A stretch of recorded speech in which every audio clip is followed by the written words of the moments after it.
"I will make you walk again," said the grease-stained mechanic. Amara Eze, the city's wealthiest woman, burst into laughter from her custom carbon fiber wheelchair, but when he revealed who he truly was, her laughter froze forever. Amara Eze adjusted the diamond brooch on her designer silk blouse as her chauffeur, Chidi, pushed her bespoke carbon fiber wheelchair into Adebayo Auto Works. The place reeked of burnt oil, sweat, and honest toil, three things she had learned to despise during her 42 years of privileged life. Her designer shoes, worth thousands, barely grazed the chrome footrests of her chair, as if even in her condition, she refused to be fully connected to something as ordinary as the ground. Madame Eze, Chidi, her trusted driver, spoke with that permanently apologetic tone all her employees had perfected. "I reminded you that the G-Wagon is at the official dealership. This place is just temporary, while we await imported parts from Germany." "I am not interested in your explanation, Chidi," Amara replied without even looking at him, her eyes sweeping the workshop with the same disgust she would use to inspect a refuse dump. "Just ensure no one touches my Rolls-Royce with their dirty hands, and I want to be out of this filthy place in less than 30 minutes. Adebayo Auto Works was a two-story building with brick walls that had once been white but now bore the stains of time and hard work. 3 hydraulic lifts held vehicles in various stages of repair, and the metallic clang of tools against metal created an industrial symphony that Amara found utterly repugnant. Several mechanics worked intently, their blue uniforms stained with oil, their faces marked by the sun, and the effort of earning an honest living. But what bothered Amara most was not the place itself, but the simple fact of being there. For the past 8 years, since the horse-riding accident that had shattered her spine and confined her to this chair, Amara had developed a perfect system for never having to interact with common folk. She had a chauffeur, 3 personal assistants, a private medical team living in her Ikoyi mansion, and enough money to ensure the world came to her, not the other way around. "Good afternoon," a male voice interrupted her thoughts of disgust. "How can we help you?" Amara looked up, and what she saw confirmed every one of her prejudices. The man approaching was a mechanic, approximately 35 years old, with slightly long black hair, a 3-day beard that urgently needed a professional shave, and a blue uniform so stained with grease, it looked like it had never seen a washing machine. His hands were covered in grime, and he wore a wrench hanging from his belt like a sword. But what most irritated Amara was his smile. It was genuine, warm, the kind of smile that suggested this man actually enjoyed his work and his life, despite being obviously poor and uneducated. "Are you the owner?" Amara asked with that tone she had perfected over decades. That tone that made it clear she considered the person in front of her as something she had found stuck to the sole of her shoe. "I am Kunle Adebayo." The man extended his hand, then, noticing the grease, withdrew it with an embarrassed laugh. "Sorry, not appropriate. Yes, this is my workshop. My father founded it 30 years ago, and I inherited it 5 years back." "How charming." Amara uttered the word as if it were poison. "My Rolls-Royce has a minor issue with the electrical system. I need you to check it quickly, and we'll leave without touching anything else." "Understood." Kunle nodded, but Amara noticed something strange in his eyes. There wasn't the fearful submission she expected from people of his class. There was something else, something that seemed almost like compassion, that infuriated her even more. "Of course, madam." Kunle approached the black Rolls-Royce Phantom that Chidi had carefully parked at the entrance. "What specific symptoms have you noticed?" "I haven't noticed anything," Amara replied with irritation. Chidi noticed the dashboard lights flickering. "I don't stoop to noticing mechanical problems. That's what I have employees for." As Kunle opened the Rolls-Royce's hood, Amara watched his every move with absolute distrust. His hands, despite the grease, moved with a precision and confidence that suggested years of experience. He connected an electronic diagnostic device and began checking for error codes, with a concentration Amara found vaguely irritating. How dared this man be so focused on his work when she was present? "Madame Eze," Kunle spoke after several minutes, his voice calm but professional. "The problem is more complex than it seems. The body control module has an intermittent fault causing short circuits in several systems. It's not immediately dangerous, but it needs to be replaced." "And how long will that take?" Amara asked with increasing impatience. "If I order the part today, it should arrive in a week. The installation work will take about 4 hours." "A week?" Amara almost screamed. "Are you completely insane? I need my car now." "I understand your frustration, madam." Kunle maintained his calm tone, which irritated Amara even more. "But these parts come directly from England. They are specialized components, not stocked locally. I don't care where they come from. Amara slammed the armrest of her chair in fury. Call whoever you need to call. Pay whatever you need to pay, but get that part tomorrow. Kunle looked at her for a long moment, and Amara saw something change in his expression. The professional patience was giving way to something more critical, more evaluative. Madame Aze, he said finally, I understand you're accustomed to things working according to your will, but physics and logistics do not respond to shouts or money. The part will arrive when it arrives.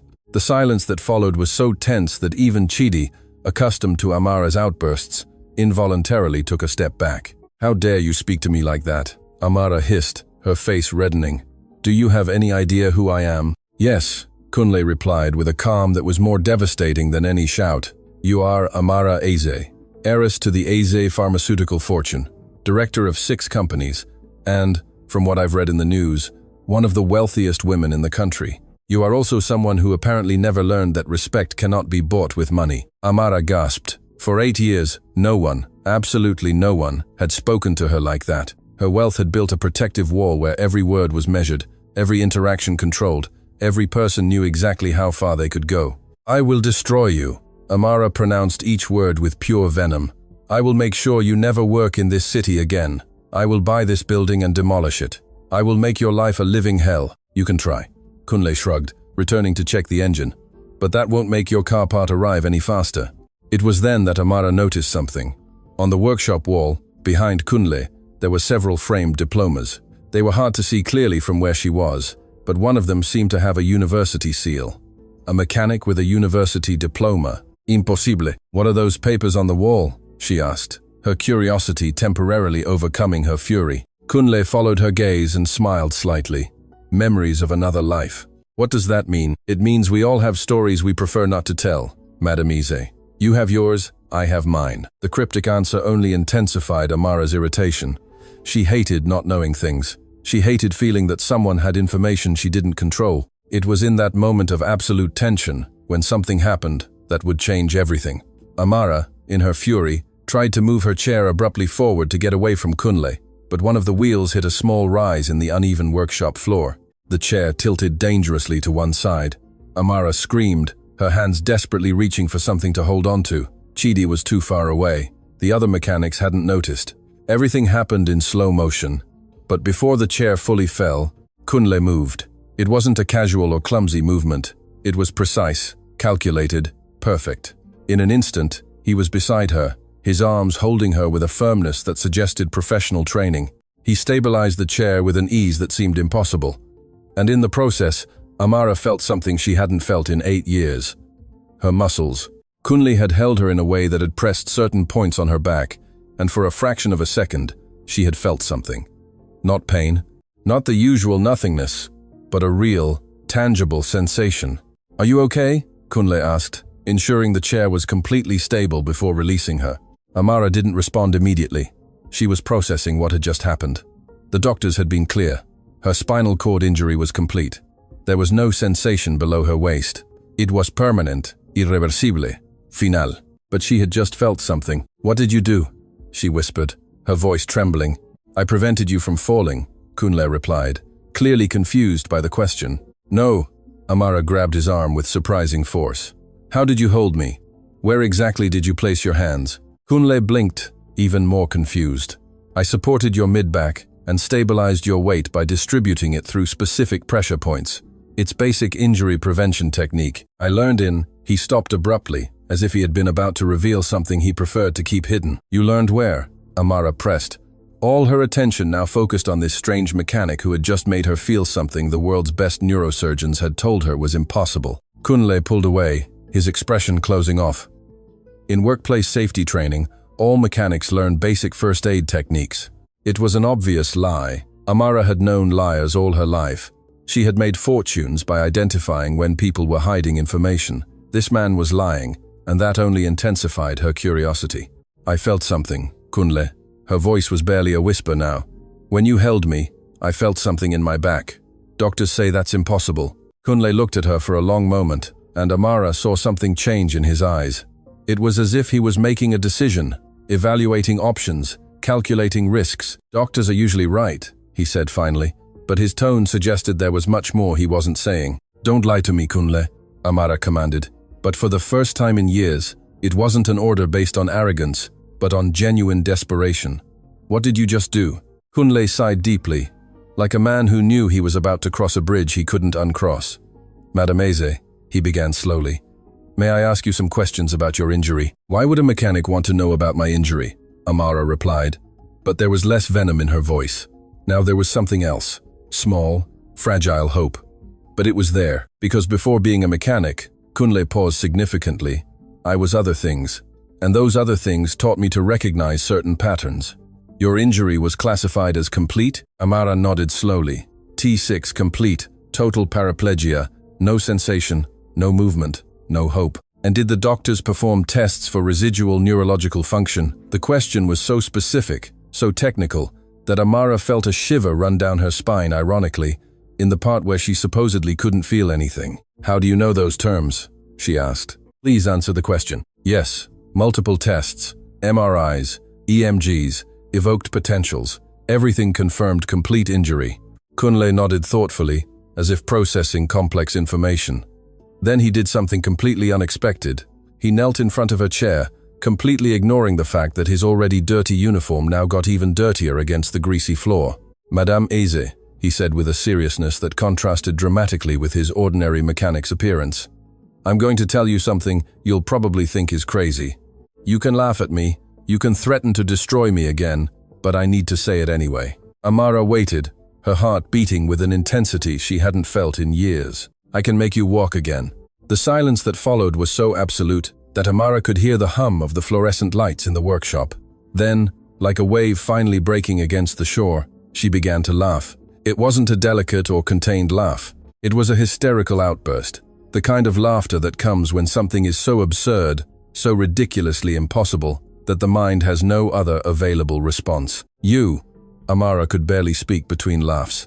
"You, a grease-stained mechanic who can barely speak properly, are going to do what the best neurosurgeons from around the world said was impossible." Kunle didn't move, didn't respond, simply looked at her with that serene expression that was beginning to deeply irritate Amara. "This is incredible." Amara continued laughing, tears streaming down her cheeks. "Now, Chidi, did you hear that? This man believes he can make me walk. With what? With engine oil and a wrench?" Chidi looked deeply uncomfortable, unsure whether to laugh with his boss or defend the mechanic who had been professional with them. But the other mechanics had heard, and instead of laughing or making mocking comments, they had all stopped their work. They were looking at Kunle with expressions Amara couldn't interpret. It wasn't mockery or disbelief, it was something closer to respect, a shared knowledge of something she didn't understand. "I'm done." Amara finally controlled her laughter, wiping her tears. "This has been enough entertainment for one day. Chidi, let's go. We'll find another workshop." "I can prove it," Kunle said calmly. Amara stopped in the process of turning to leave. "Excuse me? I can demonstrate that there is residual neurological activity in your spinal cord, here, now, without elaborate medical equipment." The sheer audacity of the claim left Amara momentarily speechless. Then, something changed in her expression. It was curiosity mixed with that kind of cruelty that arises when someone wants to see another fail spectacularly. "All right," she said with a smile that didn't reach her eyes. "I'll give you exactly 5 minutes to prove your ridiculous claim, and when you fail, and you will fail because this is absolute madness, I will enjoy watching as I destroy your life piece by piece." "Understood," Kunle nodded. "May I touch your back? I need to perform some manual assessments." Amara hesitated. For 8 years, only her private medical team had touched her back. But the combination of morbid curiosity and the desire to see this man fail overcame her resistance. "Go ahead, do your best to make me walk, miracle mechanic." Kunle moved behind her chair. "This may feel strange," he warned. "I'm going to apply pressure to specific points on your spine. If you feel anything, anything at all, even if it seems insignificant, tell me." "I won't feel anything," Amara replied with absolute certainty. "Because there's nothing to feel," Kunle began. His hands, despite the superficial grease, moved with a precision that was clearly medical. He pressed specific points along her spine, starting at the top and systematically moving downward. And then, when he reached a specific point, just below where her injury had occurred, it happened. Amara felt something. It wasn't pain. It wasn't exactly a sensation of touch either. It was more like an echo, as if someone was knocking on a door in a room she had assumed was completely empty and sealed. "Did you feel that?" Kunle asked, his voice now completely professional, clinical. "I don't know what I felt," Amara admitted, her voice trembling. "Let's try something else," Kunle continued. "I'm going to apply a technique called neuromuscular proprioceptive facilitation. It's a rehabilitation method that uses sensory receptors to activate dormant neurological pathways." The medical terms flowed from his mouth with the fluidity of someone who had used them for years. Amara felt as if the world was spinning around her. Over the next few minutes, Kunle performed a series of maneuvers and tests that clearly required advanced medical training. At several points, Amara felt those same strange echoes, those sensations that shouldn't exist according to everything the world's best doctors had told her. When he finished, Kunle moved in front of her again, his expression now completely serious. "Madame Eze," he said, "your injury is not as complete as they told you. There is residual neurological activity. Not much, but it's there. With the correct treatment, with proper rehabilitation, there is a small but real chance of partial recovery." Amara stared at him as if he were a ghost, an impossible made flesh. "Who are you?" she whispered. Kunle stood up, wiping his hands on a rag that only made them dirtier. "Someone who also has stories they prefer not to tell. But I will tell you this. If you truly want to explore the possibility of recovery, I will need to see your complete medical records, and you will need to be willing to work harder than you have worked in your entire life." "Are you a doctor?" Amara stated more than asked. Kunle didn't respond directly. "The 5 minutes are up. Do you still want to destroy my life?" Amara opened her mouth to reply, but no sound came out. For the first time in 8 years, she didn't have a ready answer. She didn't have a plan of action. She didn't have absolute control of the situation. Because this grease-stained mechanic, this man she had despised and threatened, had just done something the world's best doctors had told her was completely impossible. He had given her hope, and now, as she looked at him with a mixture of awe, fear, and something that might have been involuntary respect, Amara Eze had to confront a devastating truth. She had completely misjudged this man. The question now was, what else had she been misjudging throughout her entire life? Why? Amara finally found her voice, though it sounded strange, even to her own ears. "Why would you help me after how I treated you?" Kunle smiled sadly. "Because unlike you, Madame Eze, I do not judge people's worth by their bank account or their behavior on a bad day. I judge by their potential to change." The words hung in the workshop air like a gentle but devastating accusation. Amara knew in that moment that her life had just changed forever, only she didn't yet know how much. The next 3 days were the strangest in Amara Eze's life. After the encounter at the workshop, she had returned to her mansion in complete silence, ignoring Chidi's worried questions. She had locked herself in her private study, a space with high ceilings and panoramic windows that offered views of the city she practically owned, but which had never felt as distant as at that moment. On her solid exotic wood desk lay her laptop, and on the screen, she had 3 digital medical files open simultaneously. They were her complete records from the last 8 years.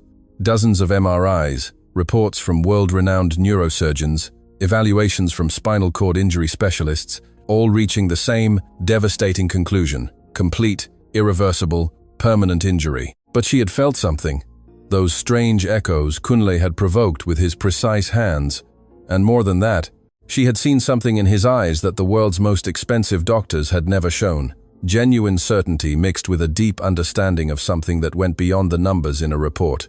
Her private phone, the one only 5 people in the world knew, vibrated. It was her personal assistant, Ada. "Madame Eze, I found something interesting about Kunle Adebayo." Amara straightened in her chair. "Speak." "There isn't much in public records. The workshop has been in his name for 5 years, inherited from his father, but I found something in old newspaper archives. 10 years ago, there was a Dr. Kunle Adebayo at the University Teaching Hospital. He was a neurosurgery resident, one of the brightest, according to the notes I found." Amara's heart began to beat faster, and then he disappeared. He left the residency program halfway through his final year. There's no official explanation. It's as if he simply decided to stop being a doctor and become a mechanic. Why would anyone do that? Amara murmured more to herself than to Ada. "I'm still investigating. But, madam, there's something else. I found an article from 9 years ago. Kunle Adebayo's father, Baba Adebayo, owner of the mechanic workshop, had a serious accident. He was in a coma for weeks. The article mentions that his son left everything to care for him. The pieces began to fit. A brilliant neurosurgeon abandoning his career to care for his sick father. A man who clearly had the knowledge and skills but had chosen a completely different life. Ada, prepare the car. We're going back to the workshop. Are you sure, madam? I thought you said you'd never return to that place. I changed my mind. And Ada, dig deeper. I want to know exactly what happened 9 years ago. 2 hours later, Amara was back at Adebayo Auto Works. But this time her attitude was different. She didn't arrive with demands or threats. She arrived with questions. Kunle was underneath an old Toyota, only his legs visible as he worked. When he heard the wheels of Amara's chair approaching, he slid out with an expression of genuine surprise. Madame Eze, I wasn't expecting to see you again. I wasn't expecting to be here either, Amara admitted. For the first time, she truly looked at the workshop, not with disgust, but with curiosity. The other mechanics worked with a coordinated efficiency that spoke of mutual respect and effective leadership. The place was clean, despite the nature of the work. And in the small adjoining office, there were shelves full of technical manuals, but also medical books. I need to speak with you, Amara said, in private. Kunle wiped his hands on a rag and led her to his office. It was a small space with a metal desk, an old but functional computer, and those walls full of diplomas she had noticed earlier. Now, with the implicit permission of being there, Amara read them carefully. Doctor of Medicine from the National University. Certificate of Specialization in Neurosurgery. Academic recognitions, honorary mentions, all in the name of Dr. Kunle Adebayo. You were a neurosurgeon, Amara stated, looking at the diplomas. I was many things, Kunle replied, sitting in his worn chair. Now I'm a mechanic. Why? Why did you leave medicine? Or why did you accept being a mechanic? Both. Kunle leaned back, his eyes distant with memories that clearly hurt. My father had an accident 9 years ago, severe craniocerebral trauma. Doctors said there was no hope, that we should let him go. But I knew they were wrong. There could be signs they were overlooking, neurological patterns indicating residual brain activity. And what did you do? I left my residency. I took control of his treatment. For a full year, I was with him every day, applying neurological rehabilitation techniques I had studied, but which most doctors consider too experimental or laborious. And it worked? My father woke up. Amara felt something strange stirring in her chest. It was empathy, an emotion she had successfully suppressed for years. But there's more to the story, Kunle continued, his voice growing tenser. While caring for my father, the hospital where I worked pressured me to return. They said I was wasting my talent, that my father was a lost cause. When I refused, when I insisted there was hope where they saw none, they began an investigation into my professional competence. They took away your license? It didn't go that far, but it became clear that if I returned, I would always be the doctor who abandoned his patients, who prioritized emotion over science. My reputation was ruined before it truly began, so I decided not to return. And the workshop? My father recovered, but he could no longer handle the physical work. Someone had to keep the business going. I knew cars. I had spent my adolescence helping him here, so I became a mechanic. Kunle smiled sadly. It turns out fixing cars is remarkably similar to surgery. Complex systems requiring precise diagnosis, steady hands, and patience. But you're still a doctor, Amara said. You can't just turn off that knowledge. No, you can't, Kunle agreed.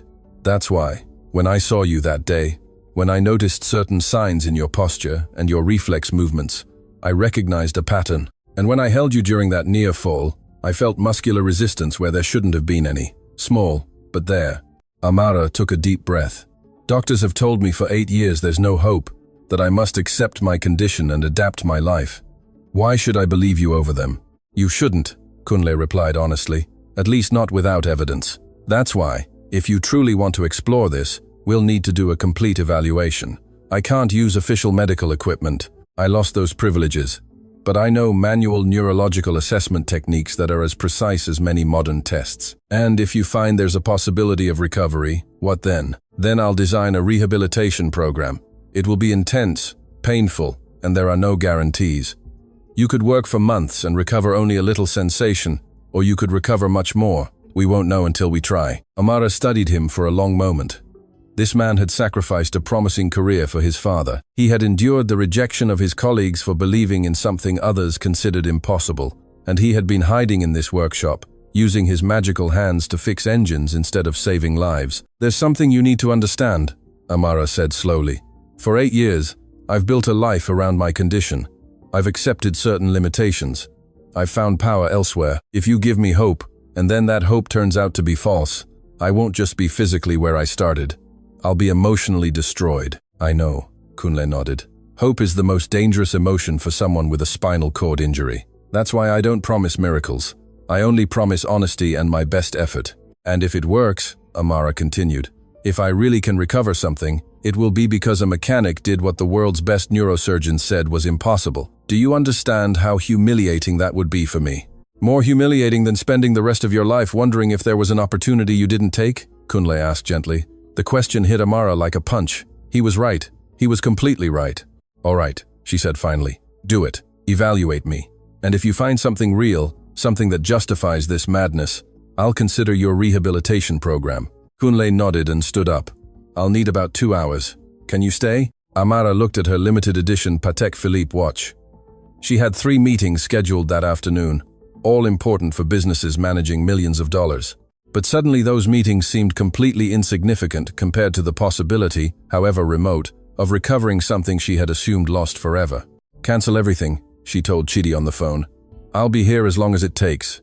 As Kunle prepared the space, moving Amara's chair to a more private area of the workshop and covering the windows for privacy, she observed his movements. They were precise, professional, the movements of someone who had done this 1,000 times before. He wasn't a mechanic playing doctor. He was a doctor disguised as a mechanic. I'm going to need you to trust me, Kunle said when he was ready. Some of these assessments may be uncomfortable. If at any point you want to stop, just say so. I won't stop, Amara replied with determination. Do what you have to do. And so began one of the most extraordinary sessions Amara would ever experience. For the next 2 hours, Kunle performed a neurological evaluation that rivaled anything she had experienced in elite hospitals.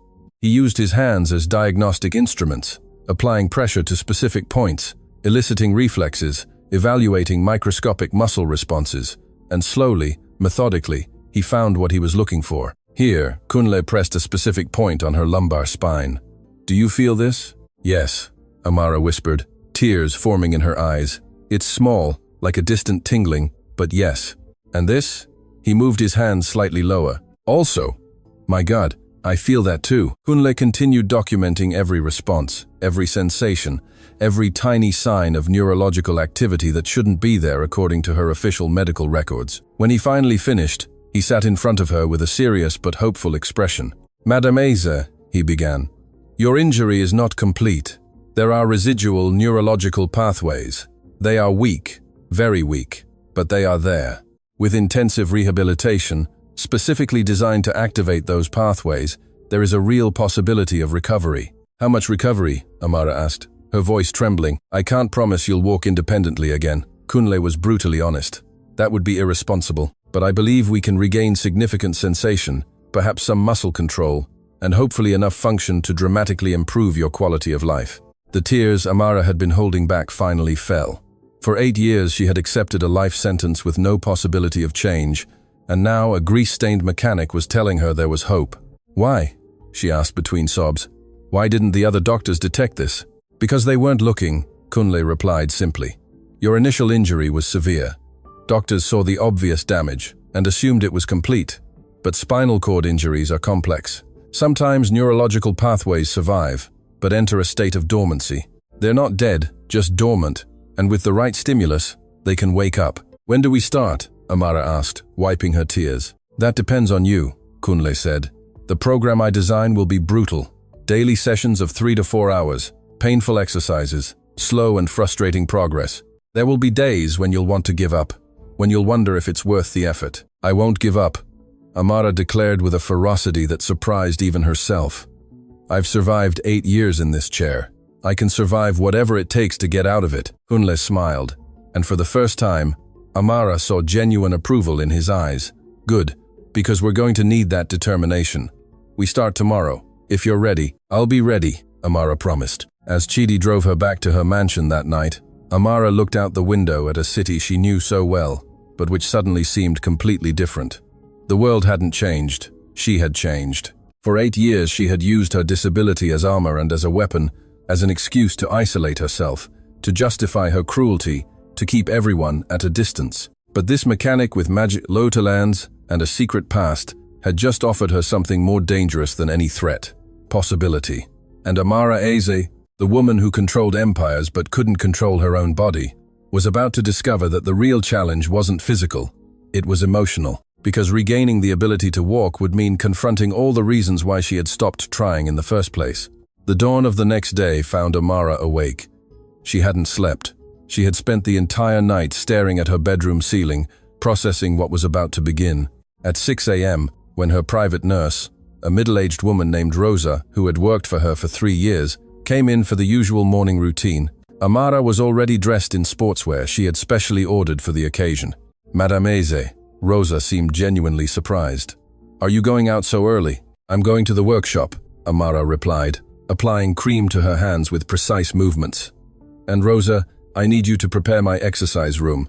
It's going to have a different use now." The exercise room in Amara's mansion was a 200 SQM space that had been designed by the country's best physiotherapists and then abandoned after 6 months of frustrating attempts. It had state-of-the-art rehabilitation equipment, all now covered with sheets like ghosts of past hopes. "Are you sure?"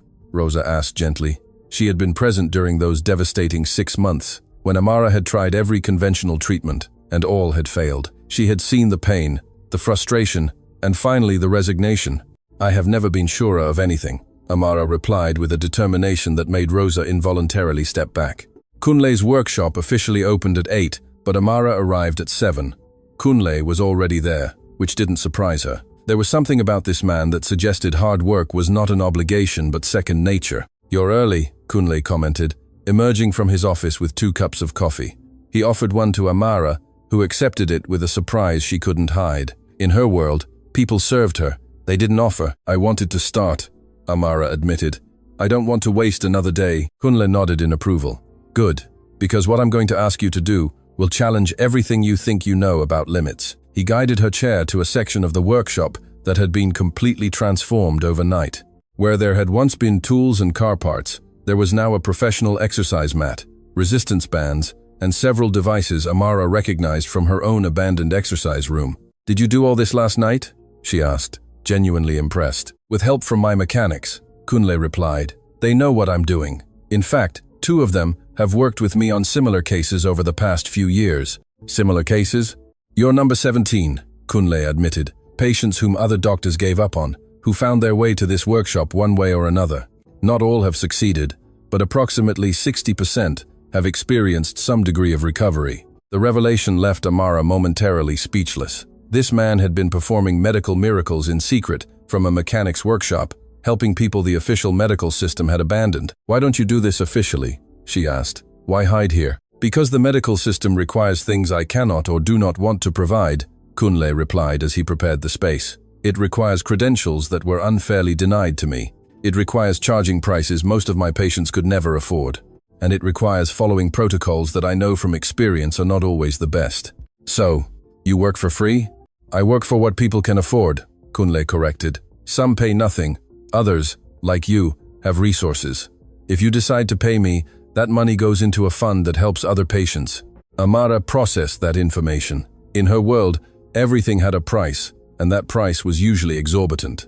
The idea of someone providing specialized medical services for what people could pay was revolutionary and humbling, because it meant this mechanic had something all her money couldn't buy: genuine principles. "Let's begin," Kunle announced. "First evaluation. I'm going to transfer you from the chair to the mat. I need you to trust me completely." Amara felt a knot of anxiety forming in her stomach. For 8 years, transfers had been performed by professional medical staff with specialized equipment. The idea of being lifted by a mechanic in a workshop seemed almost absurd, but there was something in Kunle's eyes that conveyed absolute competence. "All right," Amara nodded. Kunle approached, and his hands found specific positions on her body. "In 3, he counted. 1, 2, 3. The movement was fluid, perfect, professional. In seconds, Amara was lying on the mat, and she hadn't felt a moment of insecurity or fear. Kunle had moved her with the precision of someone who had done this thousands of times. "Now we're going to start with basic evaluations," Kunle explained as he knelt beside her. "I'm going to touch different points on your legs and feet. I want you to tell me if you feel anything, no matter how small. Don't guess, don't assume, just report what you truly feel." For the next hour, Kunle performed the most thorough evaluation Amara had ever experienced. And to her growing astonishment, she felt things. Not much, not always, but they were there. Small sensations of pressure, distant touches that shouldn't exist, echoes of what had once been full sensation. "This is incredible," Amara whispered after a particularly clear response. "How is it possible?" "Your spinal cord is like a highway," Kunle explained as he worked. "The accident caused a major blockage on that highway, but some secondary roads survived. They are damaged, weak, but there. Our job is to rebuild those roads, make them stronger, create new connections." "And that's possible?" "The human brain is the most adaptable thing in the universe," Kunle replied. "It can create new neurological pathways when old ones are blocked. It's a process called neuroplasticity. Conventional medicine recognizes it, but generally underestimates its power." When the evaluation was finished, Kunle helped Amara sit up. His expression was serious, but hopeful. "All right," he said. "Here's the unfiltered truth. You have more residual neurological activity than I initially thought. That's the good news. The bad news is that regaining function will require work that will probably be more intense than anything you've ever done in your life." "Tell me what I have to do," Amara replied without hesitation. "We're going to start with neuromuscular electrical stimulation combined with intensive physical therapy, 3 hours daily, 6 days a week. The exercises will be painful. Your body will protest. You'll want to give up." "I won't give up," Amara asserted. Kunle studied her for a long moment. "There's something else you need to understand. This process isn't just physical. You're going to have to confront emotional reasons why your body has been clinging to this condition." "What does that mean?" "It means that sometimes the body maintains conditions because they serve a psychological purpose. I'm not saying your injury isn't real, but I am saying that recovery will require you to explore why a part of you might be resisting healing." The suggestion initially infuriated Amara. "Are you saying this is psychological? That I'm choosing to be in this chair?" "No," Kunle replied calmly.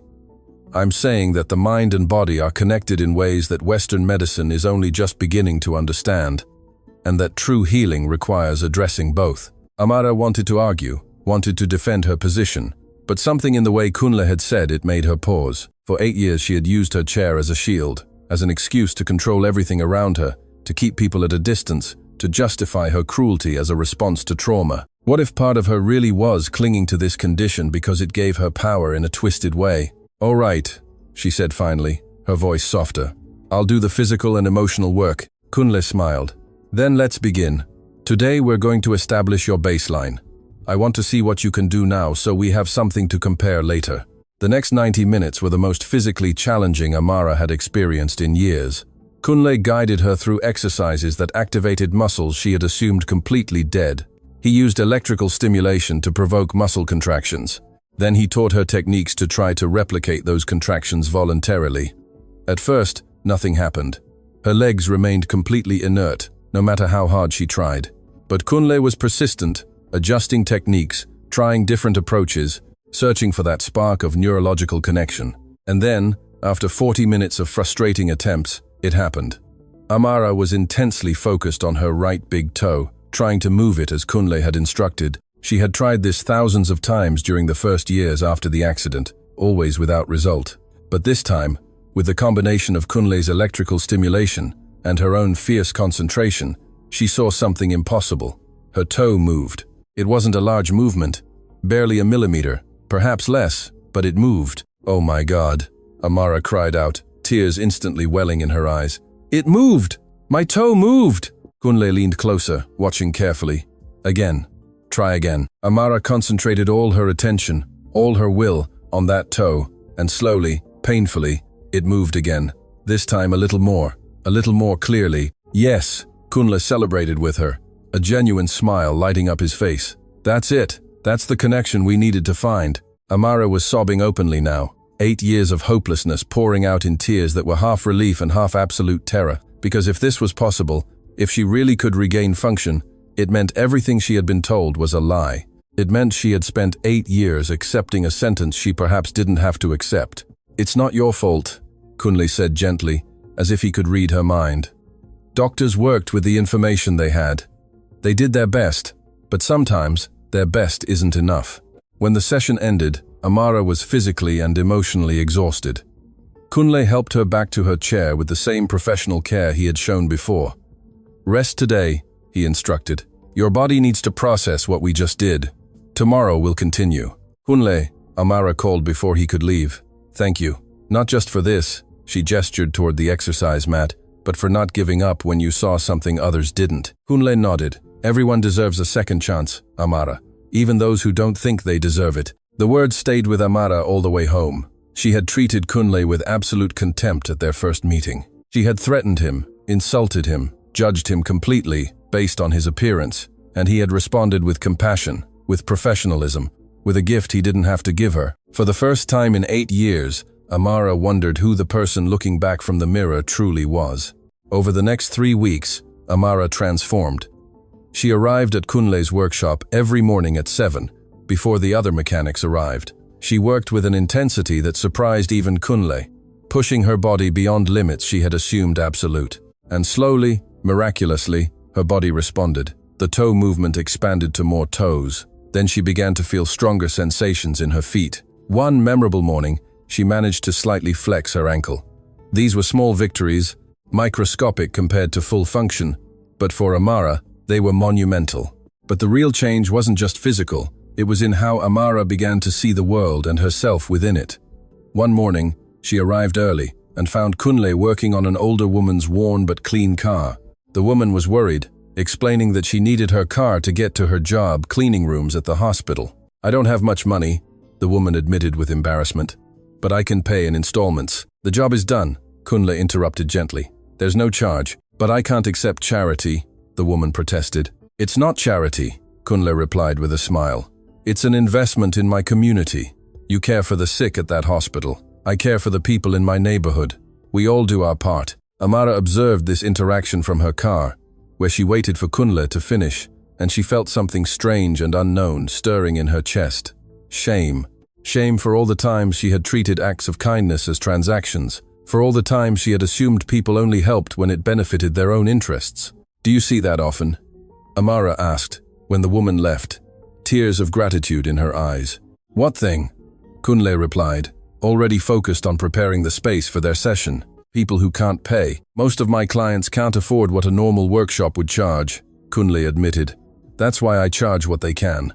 Some pay in full, some pay partially, some pay nothing. In the end, it all balances out." "That's no way to run a business, Kunle," Amara commented, though her tone was more curious than critical now. "Now, it depends on what you define as business success," Kunle replied.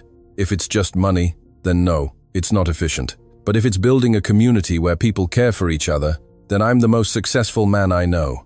The philosophy was so radically different from everything Amara had operated by her entire life that it left her speechless. In her world, success was measured in numbers, quarterly profits, stock value, return on investment. The idea that success could be measured in grateful smiles, in strong communities, in people helping each other, was completely alien. But as she watched Kunle work, as she saw how his other mechanics respected him not out of fear but out of genuine admiration, as she noticed how clients returned not because they were forced, but because they trusted this man completely, Amara began to question everything she had believed about value and success. "I want to do something," Amara announced one afternoon after a particularly successful session where she had managed to flex both ankles simultaneously. "What thing?" Kunle asked as he cleaned the equipment. "I want to officially fund your work. I want to create a foundation that allows you to help more people like me, people the medical system has abandoned." Kunle paused in his cleaning, his expression turning cautious. "Amara, that's generous, but..." "No buts," Amara interrupted. "I've spent 8 years using my money to build walls around myself. I want to start using it to build bridges, to help others, and your work deserves resources it doesn't have." "And what would you want in return?" Kunle asked, clearly expecting conditions. "Nothing," Amara replied simply. "Just that you continue doing what you do, helping people others have abandoned, proving that miracles are possible when someone refuses to accept limitations." Kunle studied her for a long moment, as if evaluating whether this change in Amara was genuine or temporary. Finally, he nodded slowly. "All right, but with a condition of my own, which is that you work in the finance, not just funding it, but involved, meeting the patients, understanding their stories, because I believe that will be part of your own healing." Amara opened her mouth to protest, then stopped. Kunle was right. For 8 years she had been locked in her ivory tower, isolated from real humanity. Perhaps it was time to reconnect. I accept, she said. That decision changed everything. Over the next few weeks, Amara not only continued her intensive rehabilitation, but began to get involved in the lives of the other people Kunle was helping. She met Emeka, a 20-year-old, who had been paralyzed after being shot in a robbery. She met Kioma, a mother of 3 who had suffered a traffic accident and had been told she would never feel her legs again. She met Pa Samuel, an elderly man who had had a stroke and was slowly regaining motor function. Each story was different, but all shared the same theme: people whom the official medical system had given up on, but who had found hope in the magical hands of a mechanic who refused to accept impossible as a final answer. And Amara learned something fundamental. Her pain was not unique. Her struggle was not special. It was part of a community of people fighting against limitations others had imposed upon them. Do you know what the hardest part is? Chioma told her one afternoon as they both did rehabilitation exercises side by side in the workshop. It's not the physical pain. It's the way people look at you as if you're no longer fully human. Amara felt those words like a punch, because for 8 years she had looked at others exactly like that. She had reduced people to their jobs, their bank accounts, their utility to her. She had not seen them as fully human. I used to be like that, Amara admitted softly. I looked at people and only saw labels: mechanic, cleaner, chauffeur. I never saw the whole person behind those labels. And now? Chioma asked curiously. Now I see that I was the most disabled of all.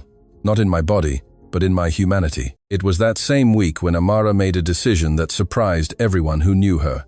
She called an emergency meeting of the board of directors of Eze Pharmaceuticals, the company her family had built for 3 generations. The boardroom on the 45th floor of the city's tallest corporate building was filled with men and women in expensive suits, all watching Amara with mixtures of curiosity and concern.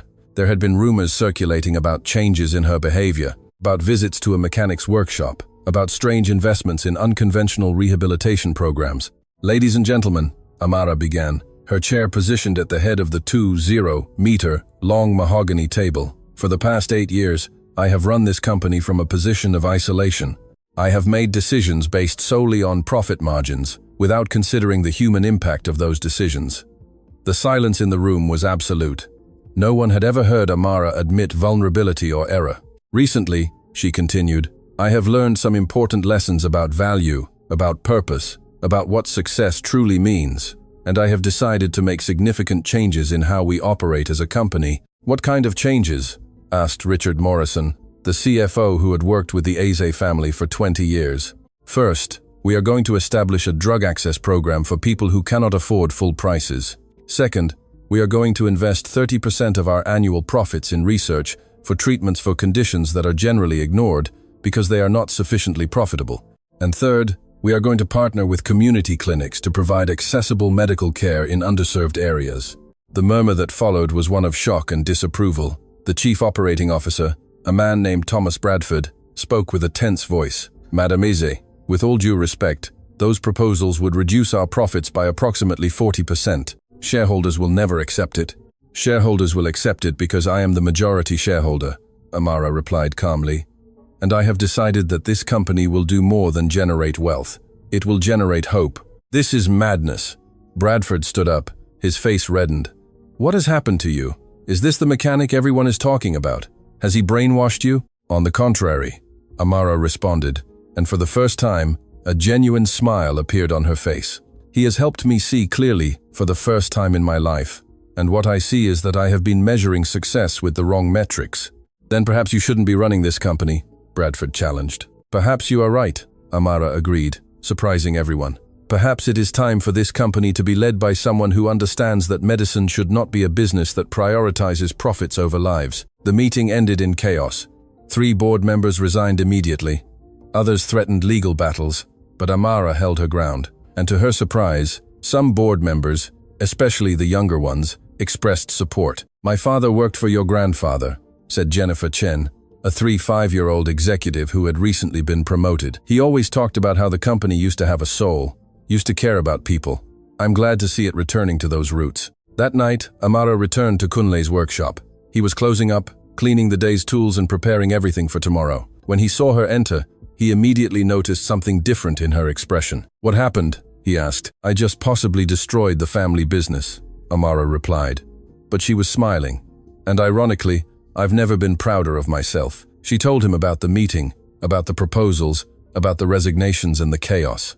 Kunle listened in silence, wiping engine oil from his hands as she spoke. Do you think I did the right thing? Amara asked when she finished. Does what I think matter? Kunle replied. Yes, it matters very much. Kunle sat on a metal stool, his eyes meeting hers. I think you did the right thing, but I also think it was the easy decision. Amara blinked in surprise. Easy? How can risking a family empire be easy? Because money has always been abstract for you, Kunle explained. You've never had to worry about rent, about putting food on the table, about choosing between medicine and electricity. Deciding to use your wealth to help others is noble, but it doesn't actually cost you anything on a personal level. The words hurt precisely because they were true. So, what would be the difficult decision? Changing how you treat the people you meet every day, confronting the prejudices you've held your whole life, learning to see dignity in every person, regardless of their job or bank account. That's the difficult part. Amara processed that in silence. Kunle was right. It had been relatively easy to write a large check or change corporate policies. The hard part was changing her own heart. Teach me, she said finally. Teach you what? How to see people the way you see them. How to find value, where I've been blind to it my whole life. Kunle smiled. You're already learning. Every day you come here, every conversation you have with Emeka or Chioma or Pa Samuel, every moment you choose humility over arrogance, you're learning. It was at that moment when one of the other mechanics, a young man of about 25 named Tunde, timidly approached. Excuse me, Madam Ize, he began nervously. I just wanted to say what you're doing with the pharmaceutical company. It's important. My sister has diabetes. She can't afford her insulin fully. She's been rationing it, putting herself at risk. If your program can help people like her, it's going to save lives. Amara felt tears forming in her eyes. For 8 years she had run a pharmaceutical company without truly thinking about the real lives affected by her decisions. She had seen numbers on spreadsheets, not people like Tunde's sister struggling to survive. What's your sister's name? Amara asked. Ngozi, Tunde replied, surprised by the question. I want to meet her, and I want to make sure she has all the insulin she needs. Starting tomorrow. Tunde looked like he was about to cry. Madam, I don't know how to thank you. Don't thank me, Amara replied softly. Thank Kunle for teaching me to see people instead of numbers. After Tunde left, Kunle and Amara remained in silence for a long moment. Do you know what's the strangest thing? Amara finally spoke. For the first time in 8 years, I don't feel defined by this chair. I feel defined by who I'm choosing to be.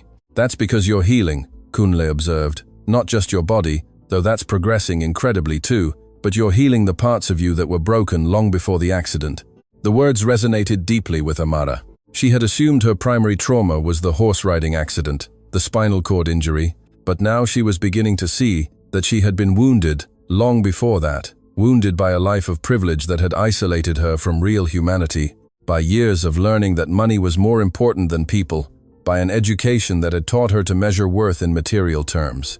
Kunle, Amara said softly, may I ask you something personal? Of course. Do you ever regret leaving medicine, sacrificing your career for your father? Kunle considered the question carefully. Before, yes. The first few years were very difficult. I saw my residency colleagues advancing in their careers, becoming the successful neurosurgeons I had planned to be. I wondered if I had wasted my potential. And now I see that I wasted nothing. I just took a different path. I've helped more people from this workshop than I would have in an elite hospital where only the rich have access.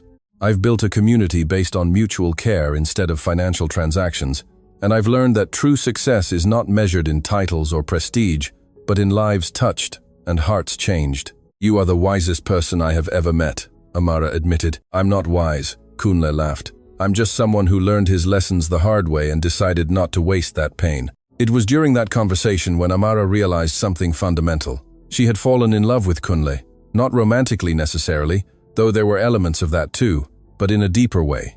She had fallen in love with his way of seeing the world, with his unwavering compassion, with his refusal to let the system define what was possible. But more importantly, she had fallen in love with who she was, becoming under his influence. The cruel, bitter woman she had been was slowly dying, replaced by someone Amara barely recognized but infinitely liked more. 2 months after their first meeting, Kunle decided Amara was ready for the next level of her rehabilitation. Today, he announced with a smile that made his eyes sparkle. We're going to try something you'll probably think is completely crazy. After all we've done, nothing would surprise me, Amara replied. We're going to try to get you to stand. The silence that followed was absolute. Amara felt as if the entire world had stopped. Stand? She finally whispered. Kunle, that's possible? It is possible, Kunle completed. You've been making incredible progress. You have sensation in most of your legs. You have partial muscle control in your ankles, knees, even some function in your hips. It's time to see if we can turn those small victories into something bigger. But what if I fall? What if I get hurt? You won't fall because I will hold you, and you won't get hurt because I will be there every second. Trust me, Amara. And she trusted him completely. This man had led her from hopelessness to hope, from resignation to possibility. If he said she could stand, then she would try. Kunle prepared everything meticulously. He installed parallel bars he had built specifically for this moment. He positioned safety mats. He called 2 of his most experienced mechanics to help as additional support. All right, Kunle knelt in front of Amara, his hands finding familiar positions on her legs. We're going to do this in stages. First, I'm going to help you stand. I'll bear most of your weight. Your job is simply to try to activate the muscles we've been rehabilitating. Ready? Ready? Amara replied, though her voice trembled. Kunle carefully moved her from her chair to a position between the parallel bars. His hands held her waist firmly as slowly, centimeter by centimeter, he guided her to a vertical position. And then, for the first time in 8 years, Amara Eze stood. Kunle was holding most of her weight, and her legs trembled violently with the effort, but she was upright. She was looking Kunle in the eyes instead of up at him. She was experiencing a perspective she had assumed lost forever. Tears streamed down her face, but she barely noticed them. All her focus was on maintaining this position, on activating every muscle Kunle had taught her to awaken. That's it, Amara, he encouraged her, his voice soft but firm. Feel your feet against the ground. Feel your weight distributing through your legs. Your body remembers how to do this. You just need to remind it. Amara concentrated with an intensity that bordered on the mystical, and to her absolute astonishment, she felt something.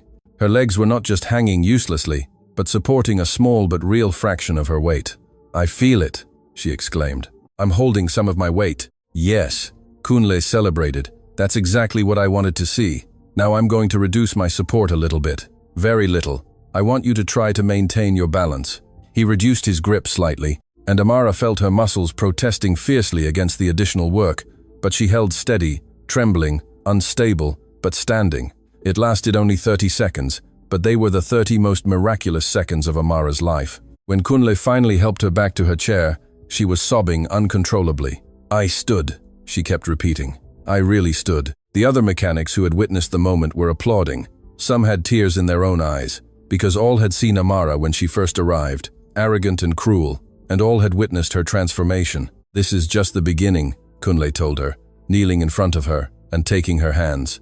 With practice, you'll be able to stand for longer periods. Eventually, with the right support, you might even be able to take steps. Steps? Amara could barely utter the word. I'm not promising you'll walk independently, Kunle was careful to clarify, but I believe we can get to where you can walk with assistance. A walker, perhaps eventually just canes. It won't be easy. It will take months, perhaps years, but it is possible. Amara hugged him then, not caring that he was covered in engine grease, not caring about the tears that stained his uniform. Only this incredible man mattered, who had refused to accept impossible as an answer. Thank you, she whispered against his shoulder. Thank you for not giving up on me. I never give up on people who are willing to fight for themselves, Kunle replied, gently returning her embrace. And you, Amara, are a fighter. The following weeks were a roller coaster of emotions and discoveries. Amara practiced standing every day, gradually increasing the time she could hold her own weight. 20 seconds turned into 30. 30 turned into a minute. And then, on one memorable day, she maintained her position for a full 5 minutes. But the real challenge came when Kunle announced the next step. It's time to try a step, he said one morning after Amara had managed to stand for almost 10 minutes with minimal support. A step? Amara felt terror and excitement mixing in equal proportions. Kunle, standing is one thing, but moving my legs. I know, Kunle nodded. It's exponentially more complex. It requires coordination, balance, and strength that you're still developing, but I think you're ready to try. He prepared a system of safety harnesses that would support her if she lost balance. He positioned the parallel bars so she had something to hold onto, and then, with infinite patience, he began to teach her the biomechanics of taking a step. Walking is basically controlled falling forward, he explained.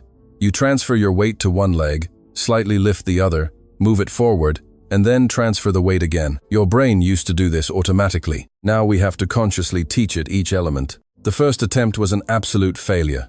Amara managed to stand. She managed to transfer her weight to her right leg, but when she tried to lift her left leg, her muscles simply refused to cooperate. She would have fallen if Kunle hadn't held her. Again, Amara ordered, fierce determination in her voice. Your body needs to rest, Kunle warned. Again, Amara repeated, and Kunle recognized that expression. It was the same one he had seen in dozens of patients who were about to achieve something impossible. Pure, unyielding will. They tried again and again and again. For 2 hours, Amara tried to take a single step, and each time she failed, but with each failure, she learned something. Her muscles gradually remembered how to coordinate. Her brain rebuilt neurological connections that had been dormant for years. And then, on attempt number 37, it happened. Amara was standing at the parallel bars, her weight on her right leg. She breathed deeply, visualizing the movement as Kunle had taught her. And then, with such intense concentration that she could feel sweat forming on her forehead, she lifted her left leg. It wasn't a smooth lift. Her foot dragged along the floor with obvious resistance, but it moved forward, barely 10 centimeters, but it moved. And when it touched the ground again, Amara was standing in a new position. She had taken a step, her first step in 8 years. The workshop erupted in celebration. All the mechanics had been watching, their own jobs forgotten in favor of witnessing this miracle. Tunde was openly crying. Even the tough 6-0-year-old veteran named Mala Musa had tears in his eyes. But no one was more emotional than Kunle. His smile was so wide it lit up the entire room. You did it, he exclaimed. You took a step. Just one, Amara laughed through her tears. And the ugliest, clumsiest step anyone has ever taken is the most beautiful step I have ever seen in my life.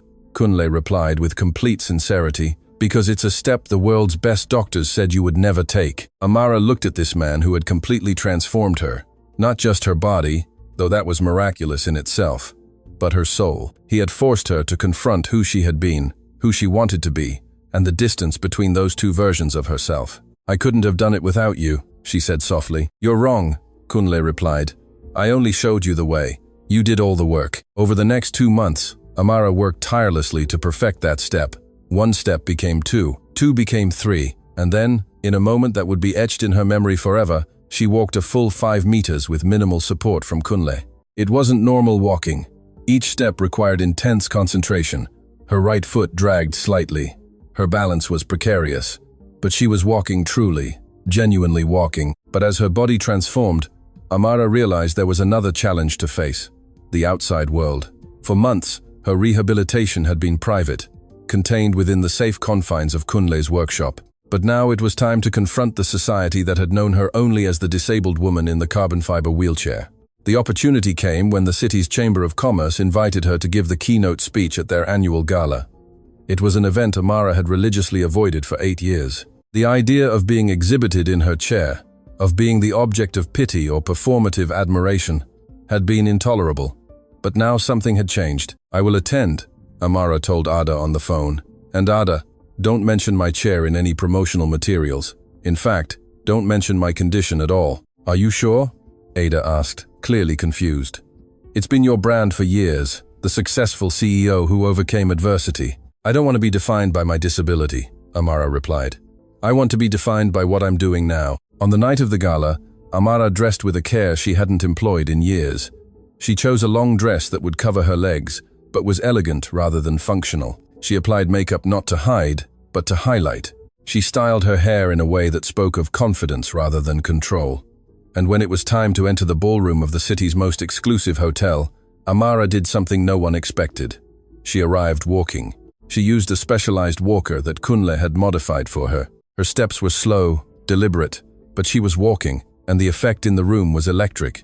The murmur of conversations instantly stopped. All heads turned, and for a moment there was absolute silence, as 500 people processed the impossible. Amara Eze, whom everyone had known as permanently confined to a wheelchair, was walking. And then, as if someone had given an invisible signal, the room erupted in thunderous applause. It wasn't the polite applause of corporate events. It was something more visceral, more genuine. It was the recognition of having witnessed something extraordinary. But Amara raised a hand to silence them, and gradually the applause faded. "Please," she said when the room was silent, "don't applaud me for walking. Applaud the man who refused to accept the word impossible as a final answer." She gestured to where Kunle was standing at the entrance, dressed in the only suit he owned, clearly uncomfortable amidst all this wealth and prestige. He had insisted on not coming, but Amara had convinced him by telling him that this night wasn't about her, but about honoring his work. "Kunle Adebayo," Amara continued, her voice resonating through the hall. "He is a mechanic. He repairs cars in a modest workshop on the east side of the city. But he is also something more. He is a brilliant neurosurgeon who left his career to care for his father. He is a healer who helps people the official medical system has abandoned. And he is the reason I am standing here tonight." She could see faces in the audience shifting from expressions of curiosity to understanding to something that might have been shame, because many of them, in different ways, had contributed to a system that valued credentials over capability, that measured success in money instead of changed lives. "For 8 years, Amara continued, her voice gaining strength, "I was the disabled CEO who supposedly inspired others, but the truth is, I was a bitter woman who used her disability as an excuse to treat others with cruelty. I used my chair as a weapon and as armor." The silence in the room was now uncomfortable. No one expected this kind of brutal honesty at a corporate gala.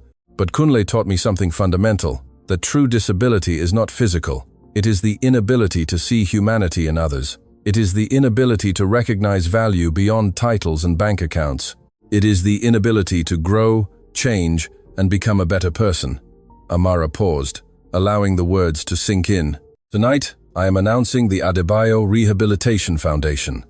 It will be funded with $100 million from my personal fortune. Its mission will be to provide treatment and hope to people with spinal cord injuries who have been given up on by conventional medicine." The applause that followed was different from the first.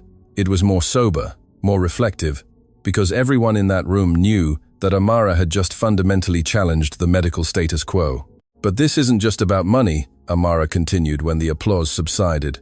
"It's about changing how we value people. It's about recognizing that brilliance can exist in a mechanic's workshop as much as in a corporate tower. It's about understanding that true success is measured in lives touched, not in accumulated profits." She looked directly at Kunle, who had tears streaming down his face. "Kunle gave me the ability to walk again, but more importantly, he gave me the ability to see clearly, to feel deeply, to live authentically. And that, ladies and gentlemen, is a gift no money can buy." When her speech ended, Amara walked slowly from the podium to where Kunle was standing. Each step was visible effort, but she took them with dignity and purpose. And when she finally reached him, she took his hand. "Thank you," she said simply. Kunle didn't trust his voice to respond, so he simply hugged her as the entire room rose to a standing ovation. But for Amara, the real moment came afterward, when a young woman timidly approached. It was Tunde's sister, Nozi, the one with diabetes. "Madame Eze," Nozi spoke with a trembling voice. "I just wanted to say, the drug access program you started literally saved my life. And now, seeing what you did for yourself, it gives us all hope. Hope that real change is possible." Amara felt tears forming in her eyes. For 8 years she had sought meaning in the wrong places. She had thought that power came from control, that success was measured in domination, but now she understood that true power came from uplifting others, and true success was measured in hope created. The following months were transformative not only for Amara but for the entire city. The Adebayo Rehabilitation Foundation opened its doors with Kunle as medical director, but he insisted on one condition, that he continue working in his workshop 3 days a week, because, as he explained, that's where he found his best ideas, surrounded by engines and the honest work of his mechanics. The foundation employed the best physiotherapists, neurologists, and rehabilitation specialists that money could buy, but all worked under Kunle's philosophy. Never accept impossible as a final answer. Never abandon a patient. Never allow the limitations of the medical system to dictate what was possible. Amara continued her own rehabilitation. 6 months after her first step, she was walking with just a cane. Her gait would never be completely normal. She would always have a slight limp in her right leg, but she was mobile, she was independent, and more importantly, she was completely transformed. 1 year after their first meeting at the workshop, Amara organized a celebration not in a luxurious ballroom, but in the very mechanic's workshop where it had all begun. She invited all the patients Kunle had helped over the years, the mechanics who had witnessed her transformation, and the people whose lives had been changed by the foundation. Emeka, the young man who had been shot, could now stand with assistance and was working towards independent steps. Kioma, the mother of 3, had regained enough sensation to care for her children in ways she had thought lost forever. Pa Samuel, the elderly man with the stroke, was walking with a walker and had recovered most of his speech. Each story was a testament to the power of refusing to accept limitations, of the importance of seeing potential where others saw impossibility. During the celebration, Kunle approached Amara with a serious expression. "There's something I need to tell you," he began. "What is it?" Amara asked, immediately concerned by his tone. "The university teaching hospital contacted me. They've reviewed my case. They want to reinstate my medical license and offer me a position as head of neurological rehabilitation." Amara felt a mix of emotions, joy that Kunle was finally receiving the recognition he deserved, but also fear of losing him, of him choosing to return to the official medical world and abandoning the work they did together. That's incredible," she said, trying to keep her voice steady. "What did you tell them?" "I told them no," Kunle replied simply. "What? Why?" "Because I realized something. I don't need the validation of the medical system to know my work has value. I don't need a title on a door to know I'm helping people. And frankly, I can help more people from my workshop and the foundation than I could in any hospital limited by protocols and bureaucracy." Amara hugged him then, not caring that they were surrounded by people. "You are the most extraordinary man I have ever met. I'm just someone who learned that true success doesn't come from what the world gives you," Kunle replied, returning her embrace, "but from what you give to the world." As the celebration continued around them, Amara reflected on the extraordinary journey she had taken. It had begun with an arrogant woman, laughing cruelly at an impossible promise, and had ended with that same woman walking not just physically, but spiritually.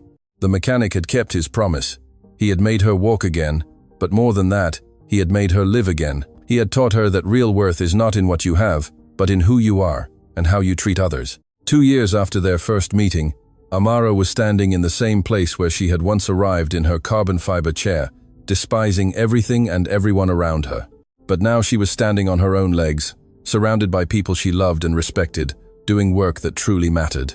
Kunle was beside her, no longer the grease-stained mechanic she had underestimated, but her partner in transforming lives, her closest friend, and the person who had taught her the true meaning of hope. "Do you ever regret it?" Amara asked him one day as they watched a new patient take their first tentative steps. "Regret what?" "Helping me, taking a risk with someone who treated you so badly." Kunle smiled, that smile Amara now knew so well. "Never, because you taught me something too." "What thing?" "That everyone deserves a second chance, that real transformation is possible, and that sometimes the most difficult people to love are the ones who need love the most." The words resonated in the air between them, heavy with truth and affection. And as Amara looked around her, at the foundation they had built together, at the lives they were changing, at the community of hope they had created, she knew with absolute certainty that she had found her true purpose. It was not to be the wealthiest woman in the city, it was not to run a corporate empire, it was not to be admired or feared. It was to be part of something bigger than herself. It was to use her resources to create opportunities. It was to demonstrate every day that real change, both physical and spiritual, was possible when someone refused to accept impossible as a final answer. The mechanic had promised to make her walk again, and he had done it. But the true miracle was not the movement of her legs, it was the movement of her heart, from closed to open, from bitter to compassionate, from selfish to generous. This transformation, Amara knew, was the greatest gift Kunle had given her, and it was a gift she would pass forward every day for the rest of her life. Because in the end, this was never a story about walking. It was a story about awakening, about a woman who had been asleep in her privilege, and a mechanic with magical hands who had awakened her to real life. And now, finally, after 5 years of hard work and painful transformation, Amara Eze was completely, wonderfully, miraculously awake. 5 years after that first encounter, the city had changed in ways no one could have anticipated. The Adebayo Rehabilitation Foundation had expanded its operations to 6 different cities, helping over 1,000 patients who had been given up on by conventional medicine. The results spoke for themselves. a 72% rate of significant recovery, meticulously documented stories of miracles, lives transformed one at a time. But the most profound impact was not measured in numbers or statistics. It was measured in how Kunle's philosophy had begun to infiltrate the medical establishment. University hospitals now included assessment of residual neurological potential as part of their standard protocol. Medical schools taught cases from the Adebayo Foundation as examples of how persistence and individualized attention could achieve results that conventional treatment considered impossible.